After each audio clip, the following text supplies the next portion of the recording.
All right, let's dive into what I think is one of the most underrated parts of the entire streaming journey, the final mile. We've talked a ton about servers, about CDNs, about codecs, all that back-end magic, but none of it matters without this last absolutely crucial piece of the puzzle, the player on your device.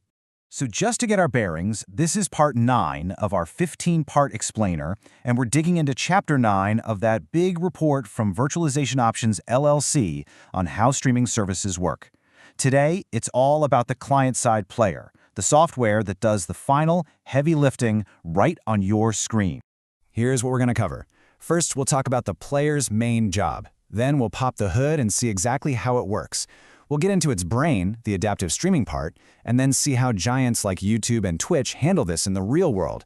And finally, we'll wrap up with why this final mile is so incredibly important. Okay, so let's start with the big picture. What is the player really doing? I mean, after all that encoding and delivery, you'd think the hard work is over, right? Well, not quite. It's a really common thing to think that once the data hits your phone or your laptop, that's it. But what's actually arrived isn't video, not yet. It's a stream of encrypted, compressed, chopped up data packets. It's just raw potential. And this is where the player's job truly begins. The best way to think about the player is like a conductor of an orchestra. It's not just playing one instrument.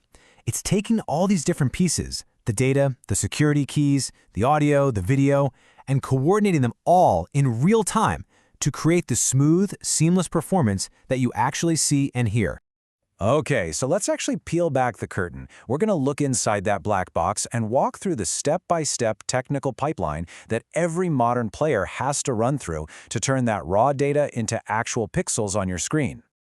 Think of this like a high-speed digital assembly line. First, the player grabs and reads the manifest file. That's basically the blueprint or the table of contents for the stream.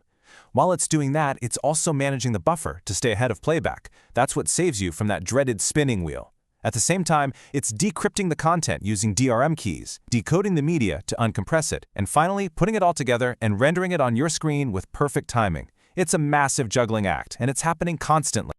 Now, that assembly line isn't just running on its own. It's being controlled by what is, for all intents and purposes, the player's brain. And that is the adaptive streaming logic. This is where things get really, really smart. So here's the key. This is not a static process. The player is constantly, and I mean constantly, monitoring everything. It's watching your network connection like a hawk. Is your Wi-Fi getting a little shaky? Bam! It instantly requests a slightly lower quality segment so the video never stops. Did you just walk into a room with a great signal? Okay, let's ramp it up to that beautiful 4K stream. This real-time decision-making is the secret sauce to a smooth experience on networks that are, let's face it, completely unpredictable. Theory is one thing, but how does all this tech actually perform under the crushing pressure of the biggest platforms on the planet? Let's take a look at a couple of real-world examples. I mean, just think about the absolute gauntlet a YouTube player has to run. We're not talking about just playing a video.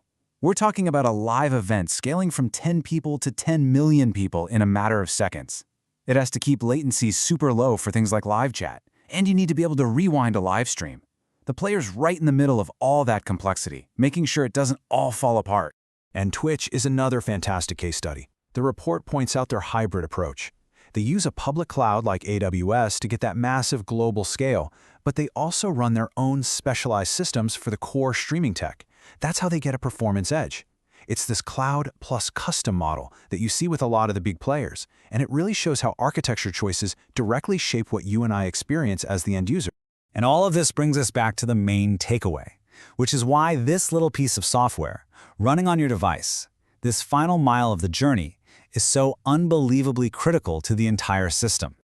You know, the report puts it perfectly. It's all about the sophisticated interplay. You can have the world's best encoding, the fastest servers, a CDN that's flawless, but if your client-side player is clunky or inefficient, the user sees buffering, they see glitches, the whole experience falls flat. The entire massive investment on the back end is completely at the mercy of how smart and resilient that player is. So that leaves us with a really interesting question to think about. As we move into a world of 8K video, virtual reality, and super immersive audio formats, all things that require way more data and way less latency, how are these players going to have to evolve? What's the next big architectural hurdle we need to clear to keep delivering that seamless experience we all just expect? That right there is the next frontier.